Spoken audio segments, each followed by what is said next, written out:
One problem I had forgotten, because it had been so long since we did Archon mode tournaments outside of the CSL, was getting the names to properly display. So I'll try and jury rig something up a little bit later, guys. But for now, please understand that we have 4 players playing in this best of 3. Spawning in the top right is the blue Terran Archon, or the adjutant, if you will.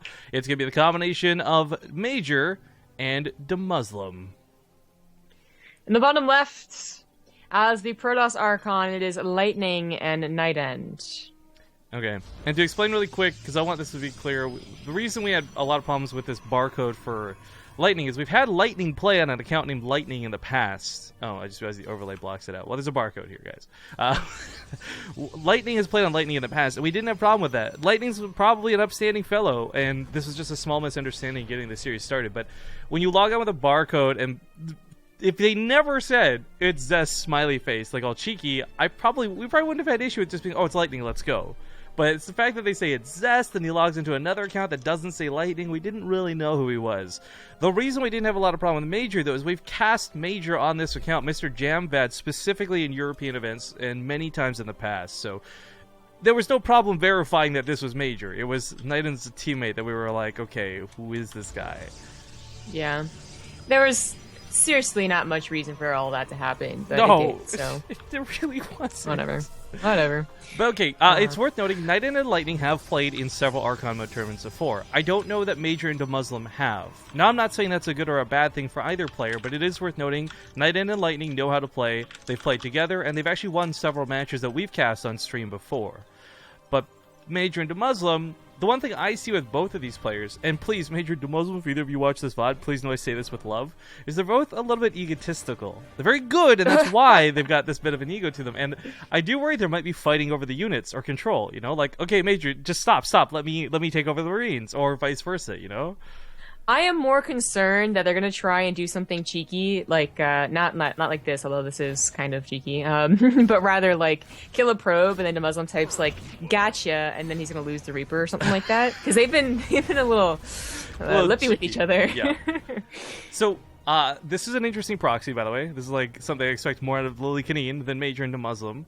But I do want to point out, things like cheese become a lot stronger in Archon mode, because once again, we just go to the fact that you don't have to look away to go back home in macro. You've got someone else doing that for you. So, between the two of them, truth be told, and maybe I'm completely wrong, and again, I will garner the hate of both of these players watching the VOD, I think from watching their streams and having them play before, I think DeMuslim's got the better micro, and I think majOr's got the better macro. And I'm not saying that that's for sure what they're going to do, but I do know from watching DeMusliM stream, he's pretty good at pulling off cheeky stuff from time to time. So doing things like microing a Widow Mine and whatnot, I've got faith in it, because I've seen him be able to do this stuff in the past. Where the line gets blurred a little is who's deciding on the builds. Like, usually the macro player you would think would be deciding it, but the micro player could, be telling them what he sees, what he's scouting, and tell him to alter the build, or might know something more about the players they're facing and tell him to do X or Y. So not sure who decided to do the proxy, but it might end up working really well. It is a proxy Widow Mine drop. Yeah. So, obviously there's a little bit of communication. I mean, to be clear, guys, the builds are usually, again, it's pretty cut and dry in a lot of situations. One person micros, one person macros / decides the builds. There are some exceptions to Zerg being the only race that it is a little bit, I'd say those lines are definitely blurred for. But Protoss and Terran, I think, are the ones that are a little bit more decisive. Reaper does get cleaned up, and the Adepts are out of position. The medevac is going to get to the natural base. And I'm not sure if they'll do 1-on-1, but there is an observer out either way. It is noticed. I mean, you really should not be losing many probes at all when you have 2 people potentially watching the mineral line. This one actually is going to get a pretty decent amount. They chose to focus fire. They swapped targets at the last second. Nice. Well, this observer is going to pick us up. Oh, it just barely saves it. So medevac picks it up too. Yeah. Yeah. That really wasn't worth the proxy is the only problem. Now, the follow-up might still do some damage. You get a tank on the way and a Liberator, but it looked a little silly to proxy something that is already pretty quick with boosts. But if you're going to follow up, then more power to you, and try and take them, take the bottom of the ramp, basically, in your control so they can't expand. And if they do expand, you take, well, basically where the medevac is right now and try and abuse that. So we talked about the Archon merits of Team Terran for a moment. Oh, okay, that's a little bit awkward. If the boost wasn't there, you would have died, actually. We've talked about the Archon merits of Team Terran. Oh, maybe a bit of latency here. I was going to say, though, for Protoss, one of the kind of cool aspects of it is there's been a lot of situations where you're on the cusp of an engagement. Blink Stalkers are there, couple of sentries, whatnot. But for the most part, the Adepts end up being a little bit awkward. And I'm imagining, once again, you've got two players who can kind of be like, look, okay, you were macro, but I need help on the front lines. Protoss being what it is, we're good at home. NightEnD, help me micro, or macro, or whatever. So it'll be kind of cool to see how the Gateway Army gets handled. Same kind of goes for Terran, though, too. Like, you could have, say, major, strictly focusing Marines and be like, DeMusliM, can you please drop these tanks and watch the Liberator while we're engaging the fight? Mm-hmm. Well, the medevac is actually a little low. That SB might want to repair after it builds this bunker. And the bunker is actually a pretty good addition here.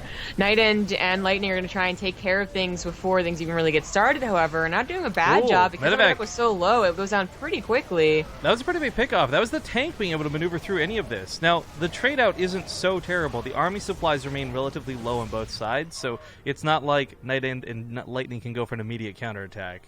No, they definitely can't. But, if that medevac was still alive, it would have been able to pick off quite a few more units as Blink was not done, and the Adepts really aren't that fast. So, definitely, there's a problem in letting that medevac get low, basically. But the game does continue. We have a third base on the way for a Terran Archon, but it is pretty far behind that of the Nexus. Stim is going to be done, and if they could go ahead and just continue making medevacs from that starport, they'd be fine. But unfortunately, they proxied both their factory and their starport, and there's actually going to be a big gap between medevac production. That's actually kind of important. I mean, you want to have medevacs with Stim and just immediately start dropping. Now they have to wait quite some time. I wonder if it would almost be worth it to just build another starport at home. They're going to reactor it back a little bit. Oh, this is kind of cute, because if they scout this with the Adept, it looks like they've abandoned ship. It's a tech lab, whatever, no big deal.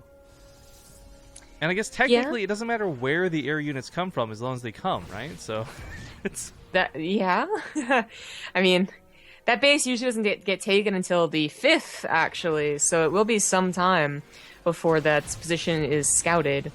And even if you scout it, you don't necessarily want to bring your entire army over there because that might open up other pathways if they actually are able to get medevacs out from there. But first Liberator goes down. Second Liberator is still kind of quite a bother. Yeah, denying a lot of mining time right now. I'm also wondering if our graphs are bugged or accurate. It makes sense that Terran has more income, but it looks a little bit stranger than it normally would in a PvT, and I'm starting to wonder if that's trying to double count minerals or something strange. I'm not sure. It'll be a lot more obvious when somebody gets ahead, because it'll either super spike or it'll spike like normal. Yeah. Well, we can check the APM, and the APM seems a little too high, too. So. Yeah, this is the problem. Archon mode is an awesome feature, and Blizzard kind of made this an almost, it wasn't, but an almost selling point of Legacy of the Void. There's a lot to still be improved and tweaked on. I've given a lot of feedback to them, too. I'm a little bit sad that none of it seems to have been heard. Because we've been casting... We can say this with confidence. We've actually cast more Archon and more high-level Archon modes than anyone else. Oh, yeah, that's... Between Rocket Beans, our events, I mean, people are still... they can contest that we've cast more StarCraft 2 in the last 2 years than anyone else, but you definitely can't contest the Archon thing. Actually... I don't think you could contest, though. We've cast... People try, man. We average between 11 and 25 games a day. We did this math a while back. Compare that to most average YouTube people who do 1 to 2. Well... Not a pissing contest, just stats. People still don't believe it. The Gas Geyser is an okay target, actually. This can be pretty important, but the medevac's an even better target. What was that micro? What the fuck? Okay. It was 2 players, man. I'm guessing. Yeah, I guess it looked so. a little because it went back and forth, but what might Zeus set down? They are intentionally not bringing down the rocks. It's kind of a cool move. You're going to let the Protoss do that as they continue to just harass. Now, it's worth noting, army composition-wise, the Colossus are certainly, we'll say unfamiliar, but in Europe, they're a lot more common. Oh, they got the Tal'Darim Colossus. They're a lot more common in Europe than they have been in North America. So, for example, DeMusliM might be used to this. Major, maybe not so much, because play stylings of Terran versus Protoss in North America are very different. We know that this is Lightning who has the Colossus skin because he was the Archon leader, and that's actually very important. I've had someone ask me to move him to the leader position so they can get the skin. Oh, cool. Didn't know that. It was a ZVZ, so I think they actually like did it totally on purpose. Because in ZVZ, the wings actually make it look like you have more lings than you do.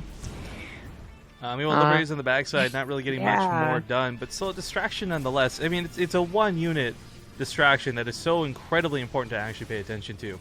It's worth noting we got Templar merging into these Archons, but there are no Storm. There's like no Storm research at all. It is all just the Colossus. Now it looks like Terran's setting up for either a run-by / pincer move. I'm not sure what this is meant to be. A pincer move could be very, very good, and definitely bring a couple of medevacs there. But they've been producing a lot of Liberators actually from that starport. If they're planning on taking on the Colossus, There's so like many turrets.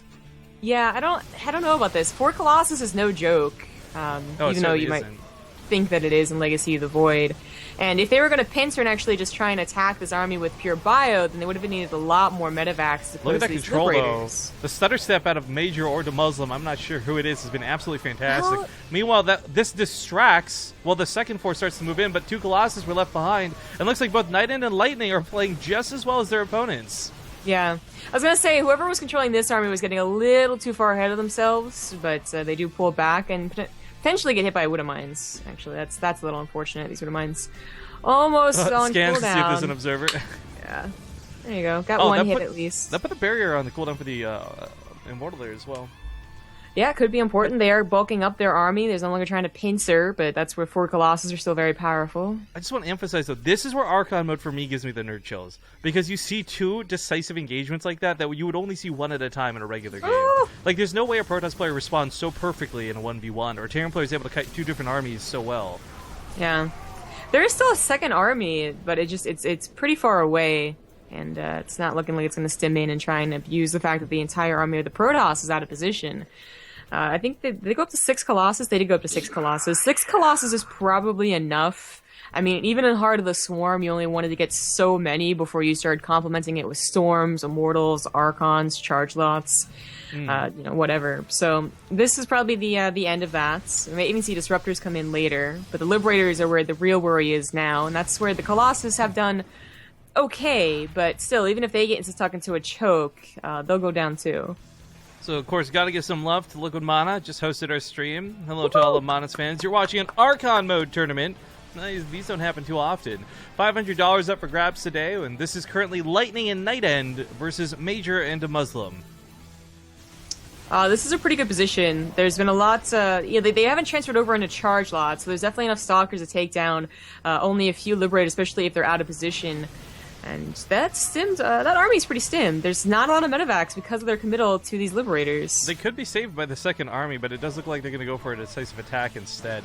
Getting the medevacs out of there would have been the most ideal, obviously, but still seeming to run away. And that army from NightEnD and Lightning is wicked out of position. This might turn into a base trade, though. There's no need for them to come home. Oh, if they can deny these warpins, that's going to be fantastic. Base is going to get knocked down. It looks like NightEnD and Lightning will come back home in a bit of a frenzy and a bit of a panic. Now, the army ends up getting choked by these gateways, and the Nexus isn't going to go down. They're chasing probes instead. Yeah, they definitely could have focus fired that, then maybe moved on to the 4th base to see if anything was there, but there wasn't. A lot of probes still went down, bringing down Protoss to 40 probes. Is still okay, because they're on 1.5 mining bases, but they do want that 4th to be up and running soon. They've also fallen behind a little bit in upgrades, but, the Terran just to give away a good chunk of their army. It was overstimmed, again, no medevacs, so there's definitely no healing. And they're just going to counterattack and probably win. Yeah, that might be game. I didn't realize they had sent the ult. Like, I thought there was more Liberators banked up at home than there were. There's not that many Liberators in play. They've got range.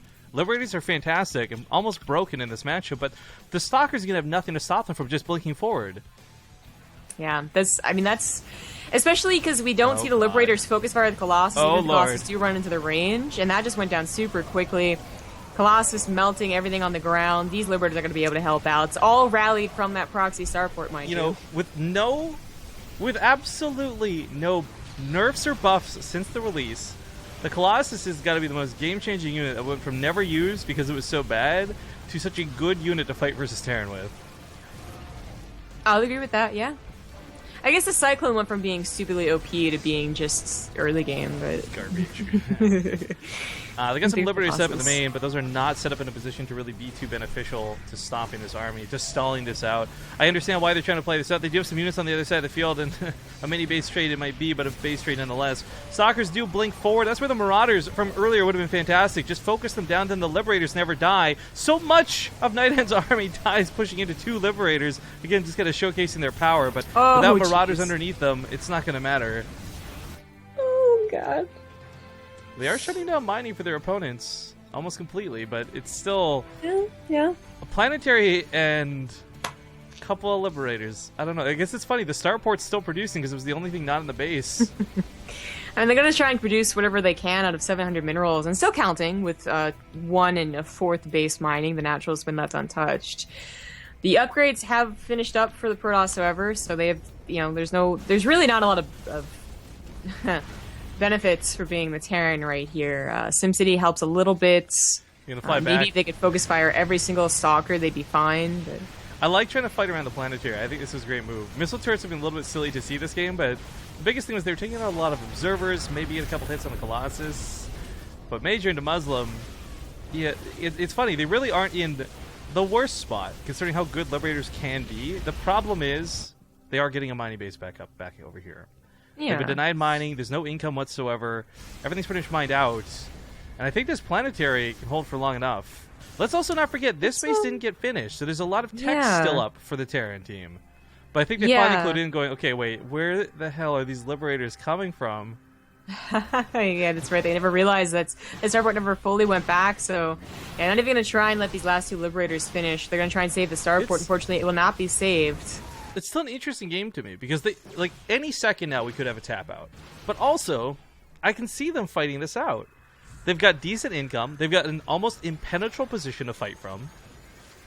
They do have a really decent bank. If they could get some more Liberators and more medevacs and a healthy amount of Marauders too, not Marines, but unfortunately they had to make Marines. Yeah, tech then labs I could see that.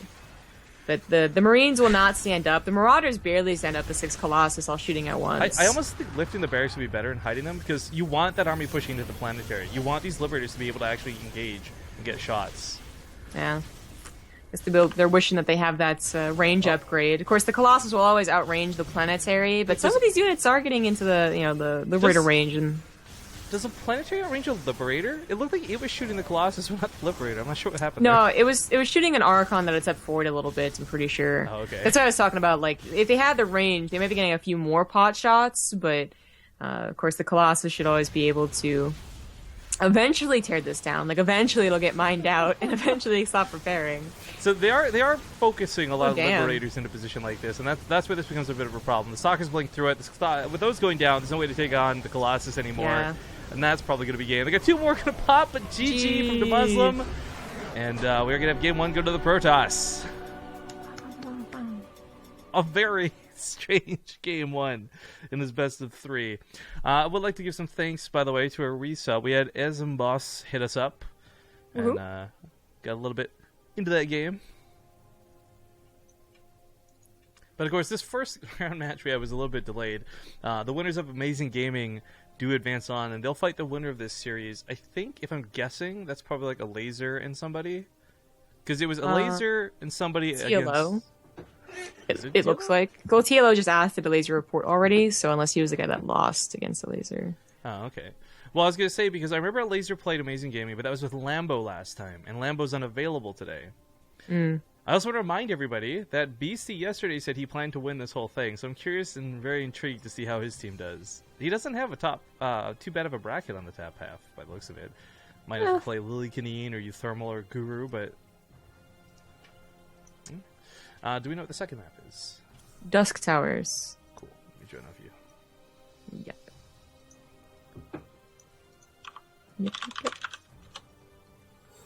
But that was really cool. Okay, so it kind of sucks the Terran died there if you're a Terran fan, sure.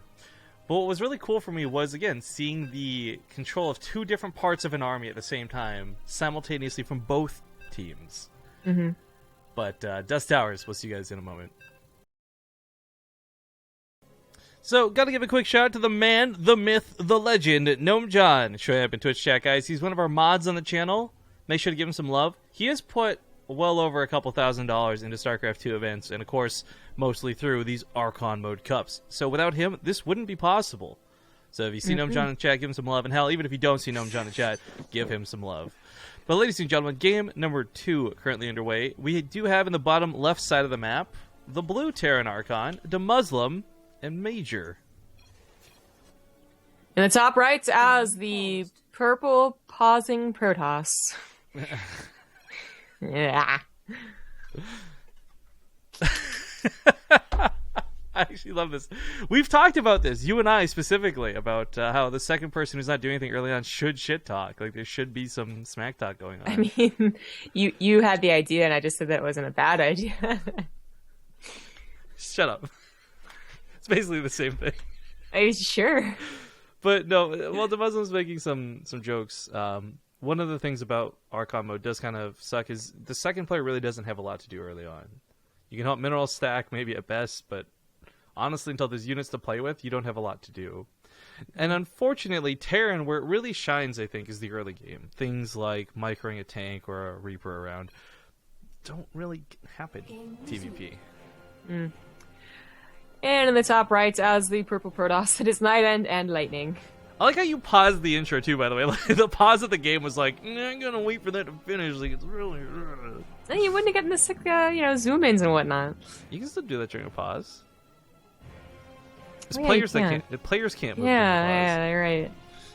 Well, Silly- I forgot. Silly zombie, what do you play this silly game or something?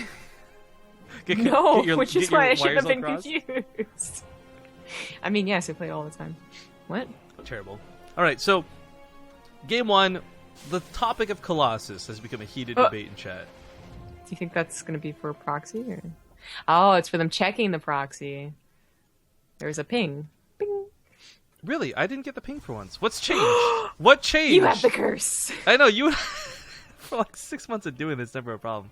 But I was gonna just mention really quick, like, the topic of Colossus being brought up, debates about like how good versus bad it is. It's worth noting that while Marauders did also get a small tweak in their damage, so did Colossus. Now they initially had the range incredibly nerfed too, but that was brought back.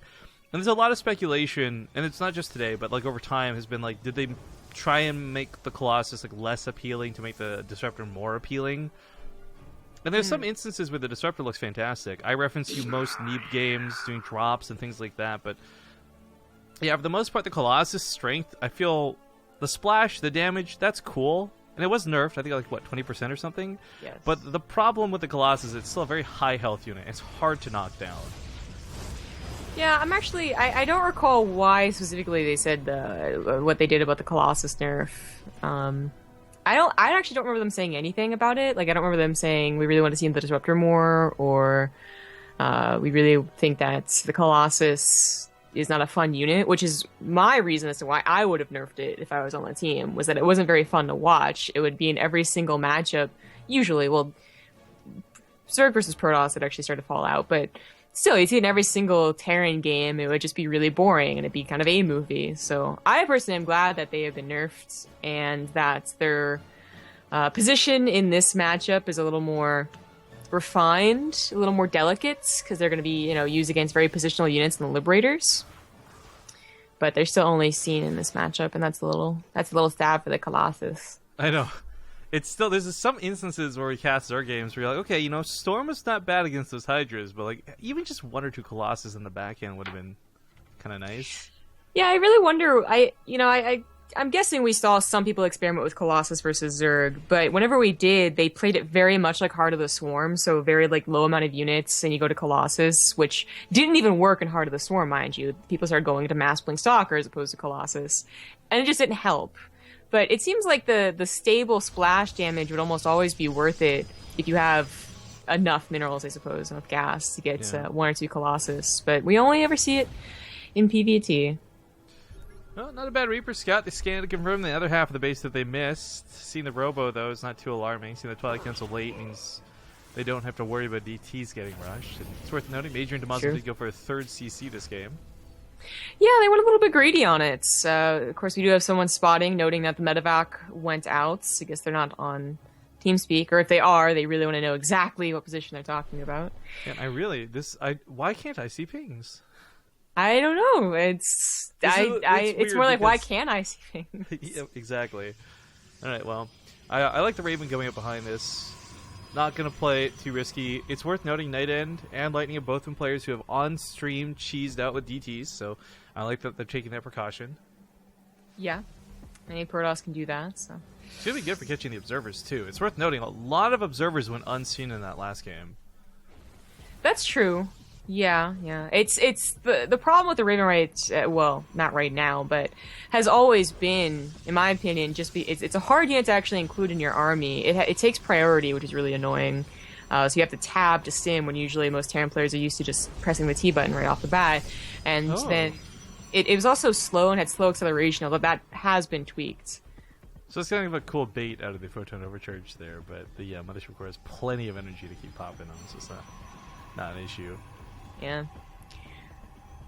This Swift Interrupt really isn't going to do much, but I do appreciate that they're being careful with the medevac more so than the Widowmines. The Widowmines could do nothing and die, and I just would be like, okay, that sucks. But if the medevac gets low, that's actually what stopped their push last game, so dead in its tracks. Yeah. And not that they're doing another follow-up push with this. Of course, they're going for a third CC, but the medevac's still the most useful part. Well, the other thing about this, while feigning the attack, and again, there's not really... Oh no, just careful. Dude, Zombie did you see that drop? Oh, I kind of wish he didn't drop the second one of mine. Oh, okay, they knew about it. They baited that one anyways. Yeah, that for a moment made me think like, oh shit, that's going to be bad. I was going to say though, the biggest thing this drop has done so far, it's definitely kept them at home. There's no pushing up from NightEnD and Lightning. There's no scouts going in the middle of the map. There's no adepts checking the army of the Terran.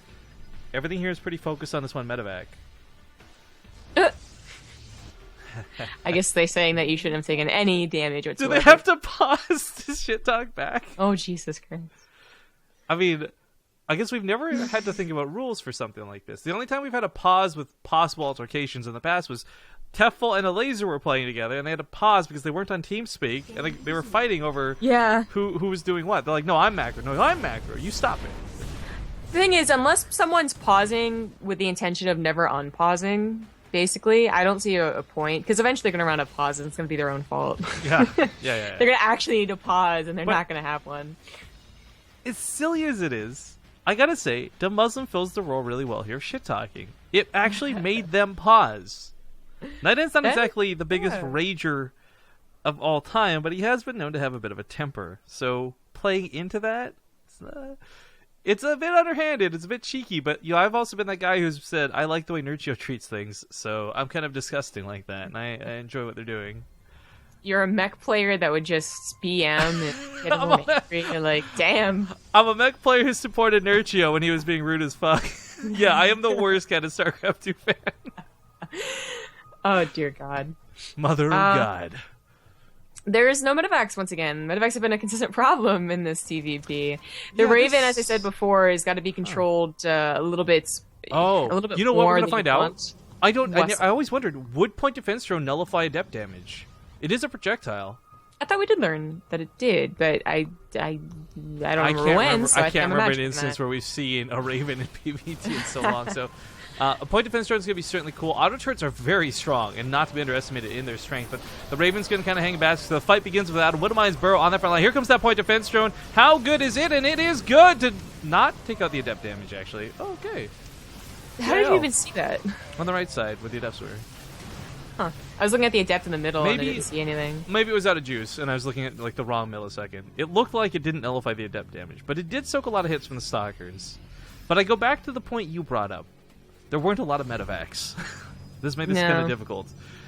However, this did get into the main. They got a couple of probe kills while this went on. Not too bad. But we still have the issue of Colossus coming up for our Terran players to deal with. So they're going to keep pushing at the front, but now realizing, oh, that's some Colossus. Are there no observers in play? No, there's 5. Where are the observers at home? There's none. They don't see these Widow Mines. I mean, I don't know why, but... They should definitely bring one of them home, and I think that someone's going to notice that sooner or later. There's one right now. They could scan it, though. Okay, they don't see it. It's unfortunate they lost that Raven. That would have been so good to keep denying this. Right? It's like a line of scrimmage. They didn't lose it. They took it back home. Oh, well, lost it on the front lines, then, if you will. Yeah. I mean, the thing is, I think that a lot of that has to do with the fact that it is hard to control and just takes away from your control on the bio unit. So you just send it back home once you feel like it's been used. You use it and abuse it. Well, this is where I like these turrets coming in once again. Not that there's even Phoenix in play or anything like that, but again, it's detection, it'll pick off observers, and it will stop warp prisms and Phoenix and other things from sitting on top of the army. I am, like, when it was 2 Colossus, I think that you can take on that amount of damage, no problem, with a, you know, a concave of stimmed bio, especially if there's enough medevacs. But as we get into a higher count of 4 or 6, oh, this one's actually going to get a shot. Oh, really good shot, damn. They hurt the army a lot. Okay, so they don't devastate the army. They don't annihilate all the probes in play, but they did some pretty considerable damage with what was a small commitment of drops. Like, that was not a drop intended to do that much damage. Back at home, 72 SCVs. We got 4th command center coming down. Yeah. NightEnD and Lightning are in a bit of trouble if they get stuck in this base. And DeMusliM and majOr know this. You know, their starport's not in the middle of nowhere this time. They got 2 of them at home, producing 4 Liberators at a time. A 5th base gets taken. All they have to do is soft contain, and they win the battle of attrition. Yeah, I was going to say I am worried about the higher Colossus counts, but now that they actually have, like, on the bottom of a ramp and a little bit of a choke, I am worried that maybe our Protoss team here isn't going to be able to push down. I mean, that's something they're going to try. And there is this huge concave, but it's not paying attention for a second. Yeah, the bio wasn't totally involved with the fight. There's a drop in the main, and that's why. But yeah, they completely concave and devastate the army this time around. The Colossus, as powerful as they looked in that first game, don't look like they stand a chance here in the second game. Unless I forget, while this goes on, over here, drop of the main did so much damage. Oh, it barely survived. I think there was actually some, maybe not focus fire, but usually the Liberators get absolutely no shots on the Colossus. There were a couple of times they were getting shot, which is no good for the Protoss. They're going to try and counterattack, I suppose, catch any flying units or units that are just trailing behind with their blink stalkers. But there's a planetary, there's a high Marauder count. There's also 4 Liberators we made at a time. If they all flew into the stalkers. Hello. My favorite thing about your cat is how incredibly, insanely loud it is. like it's not that your cat talks. That's cute, fine. You want attention, but it's like your cat has a megaphone. And it's like, I just don't, like, she's loud, sure, but she's on the ground. Like, why does the mic pick it up so well? All right. GG. Good game gets called. DeMusliM and majOr tie up this series now 1-1. And I'm going to save you guys a bit of headache. We're just going to hop directly into an ad break. I have to fix my hat, too. I'll see you guys in 2 minutes with game number 3, the decider match, when we return. And this is the amazing load screen that is Lilac Crest. Maybe just make our own map intro. I should make one in Paint, and it's all like our sound. Like, we're making this like do do do do do. All right, ladies and gentlemen, game number 3. It's tied up 1-1 here in the Archon Mode Cup. Spawning in the top right side of Lilac Crest, it's going to be Archon, the adjutant, the combination of DeMusliM and majOr. And in the top left as the red Protoss Archon, are NightEnD and Lightning. So, of course, it's up to everybody to decide on whether they like Archon mode or not. Truth be told, no matter how much we could try and sell you on this, Archon mode really isn't too different than watching a 1v1. But while the Europeans have told us they enjoy it because it's a little bit more relaxing and it's, like, in a competitive sense, it's like an easier version of a tournament, we've had Koreans tell us they like it because build orders don't matter as much here.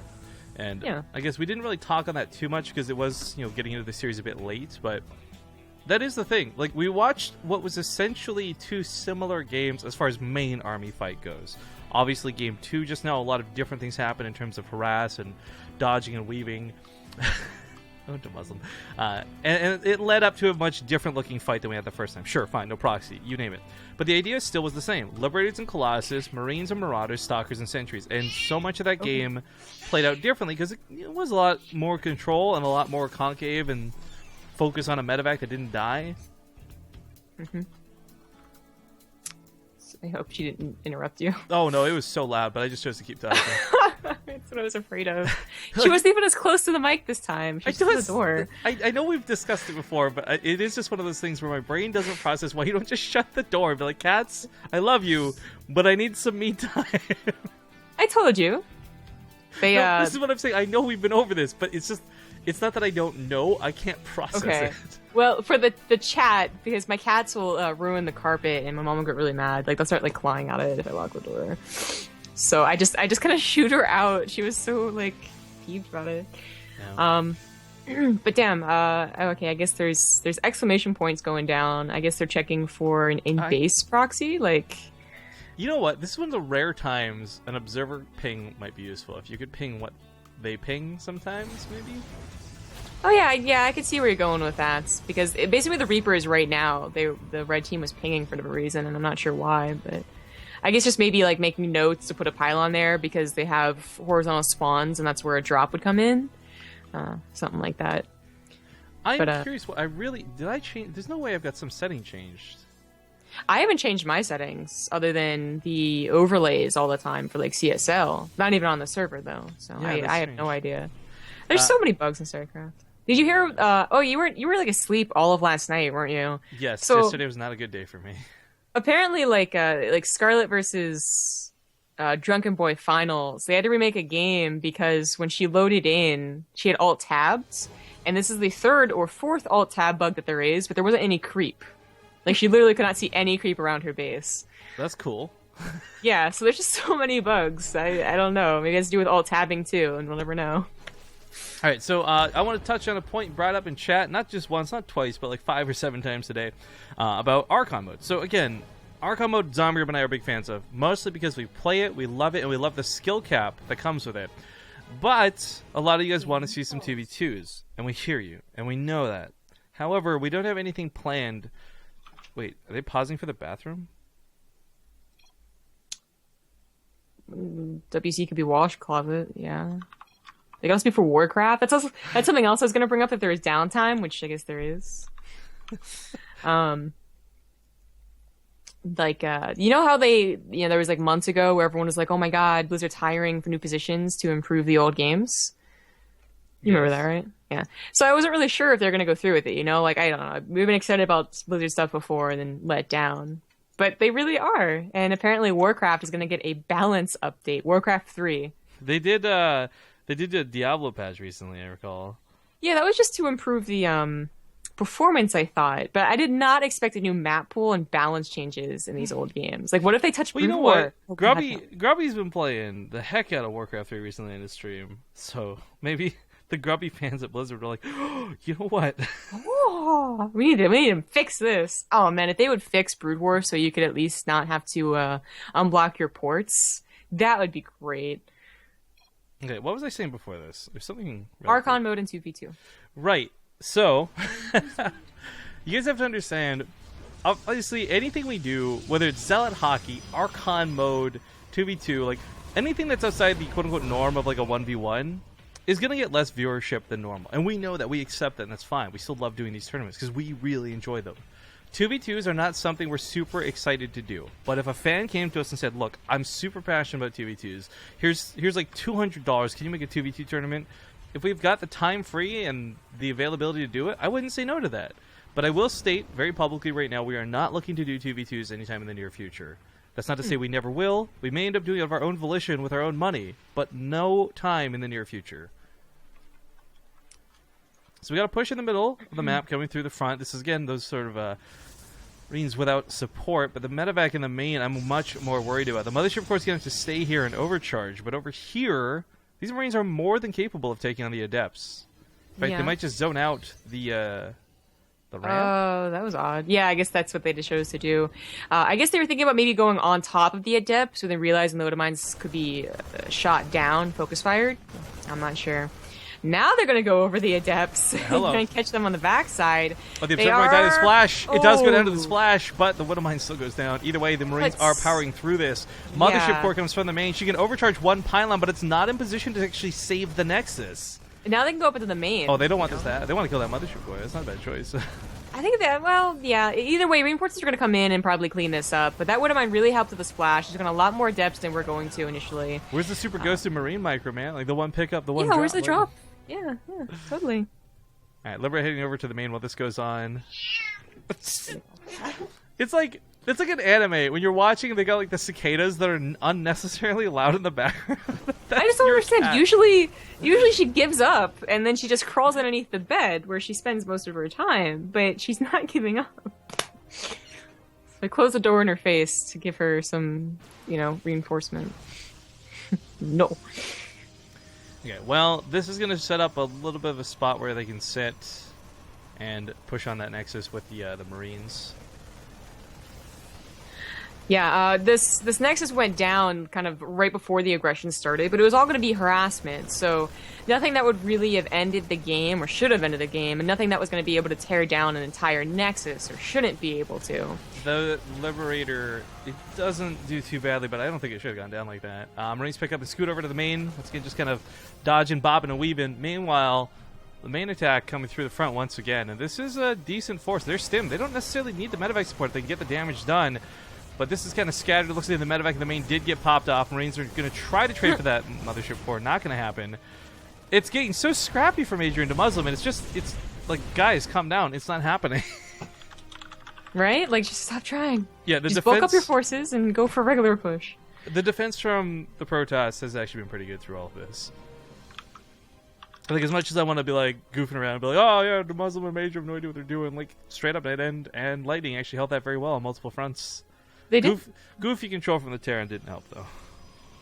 Well, it was just always going to be so disconnected. Terran does better than, I think, Protoss when it comes to not having, like, the death ball. Though Protoss doesn't have a death ball either anymore. But it's still, like, you should have medevacs with your stimmed bio. that is the ideal.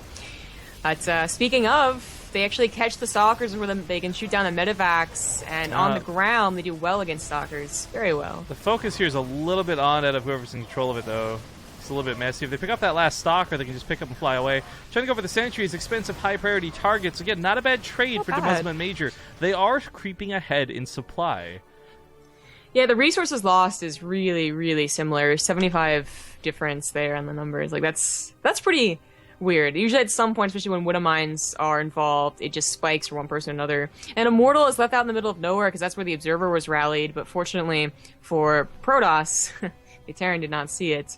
They're just going to go into that natural. There's not a lot of defense here, just a couple of pylons that actually would not reach the very back of the mineral line, so quite a few probes could go down. They're going to scan this and see the army. This is where it gets scary for any sort of Terran, though. There's not a lot of units. In fact, everything almost works like bait in the middle of the map, allowing for them to unload here behind the mineral lines. But the Immortals are going to tear through the Marauders pretty quickly. Okay, this ends up going really bad. Like, I just feel... Yeah. DeMusliM and majOr, it doesn't matter who's microing, because it feels like there's a significant amount of bad luck also mixed into the miscontrol here. A little bit, yeah. But, you know, the Terran's still doing fine when you look at the numbers. They have upgrades on their side for about 30-20 seconds, looks like, because NightEnD and Lightning have gone for double forge. It won't last long. No medevacs with this push yet. They're coming over now, so stimming does hurt them every single time, but they stim into only Blink Stalkers with no upgrades and can certainly take them on. Widow Mine's got some good hits on the reinforcements while this went on, but those medevacs reaching the front lines can't get everything out of here. They're going to get focused on quickly by the Stalkers on the side.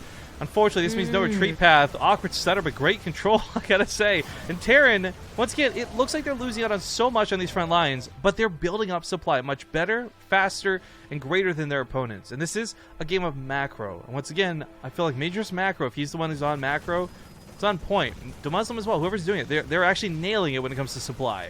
Yeah, this is where Archon really starts to shine. You know, the person attacking usually falters a little bit in macro, and that's where, you know, the Protoss right now would really try and come back. But with one person entirely dedicated to macro, it's just not happening. Yeah, I mean, probably see a nice clean transfer of SEVs to the fourth base. If that fourth base is the orbital lifted, that would be fine. If it's a brand new base, that's also great. It's minerals. It's the difference. Like, this is flashy, right? The micro player gets all the attention. They're doing the dancing on the front line. But this is one of those games where the macros really shone through for the Terran. Now, it's still nowhere close to over, and a bad micro fight can't make up for amazing macro. But it is a situation where the Terran's been trading out decently enough this whole time. The army completely says, screw it, let's let these Marines kill probes. Okay. Send some Adepts back to deal with it. They're predicting an attack over here on the 4th, and rightfully so, but still, it's the Protoss is bleeding out, and the Protoss is not taking a 4th base. Right. Apparently NightEnD was in the captain slot this time. No fancy Colossus. Yeah. It's a little bit aggressive because there's not enough medevacs to get everything out of here alive, so they are committing to lose this army. Awkward. Yeah. Yeah, and it's been stimmed a little bit too, so the splash is just even better against it. And once again, another stim to try and get them to escape, and it's just one hit for every single unit there. But the main is now compromised. Colossus B went all derpy. Yeah, Yeah. I don't like the way this played out, but it's still the numbers on the board go a little bit better for Terran. Now the Colossus are finally starting to step out, and these numbers are going to be a little bit harder, but as we see, they've been just run ragged. 26 probes remained. GG. Probe count. Did the probes transfer over the Widow Mines? Because that went from like nothing to everything very quickly. I think it was just every single drop that had occurred is actually getting probes. That's true. Just like that don't slow think they build went- up. Yeah. Okay, so we gotta find the next series. Yes. Actually, we can just follow this one into versus Amazing Gaming. Yes, and if that is a laser in TLO, I'm actually very excited for that. It's worth noting Guru's team appears to have forfeited after winning, so Euthermal got to walk over to the semifinals?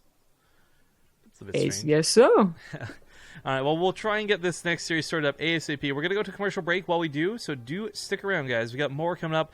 It's AmazingGaming.net versus DeMusliM and majOr when we return. Kelazur's team. Oh, I didn't realize Kelazur was playing today. I saw him pop into chat earlier, so good luck to him. But yeah, we'll be back in a couple of minutes, guys.